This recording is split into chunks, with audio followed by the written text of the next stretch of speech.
তো গাইস, প্রথমে তোমরা এই ফানি ভিডিওটা দেখে নাও, এরপরে আমরা এই ফানি ভিডিওর ফানি কমেন্টগুলো পড়বো।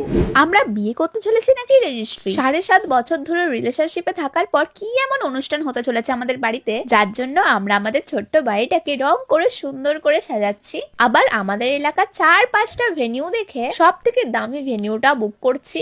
আর শুধু বিয়ে বাড়িতেই থেমে থাকিনি, আমরা ডেকোরেশন, লাইটিং সবকিছুই আমাদের বুক করা কমপ্লিট হয়ে গিয়েছে। যেহেতু প্রথমবার এত বড় করে একটা অনুষ্ঠান করতে চলেছি, সেই কারণে আমার চেনাশোনা সমস্ত ইউটিউবার ফ্রেন্ডকে আমি ইনভাইটও করেছি। तो चलिए शुरू करते हैं। বিয়ে করার দরকার কি তোর? তোর আর বিয়ে করতে হবে না, একেবারে বাচ্চার মুখে ভাত দিস। বিয়ে ছাড়াই যে অবস্থা, বিয়ে করার কি দরকার?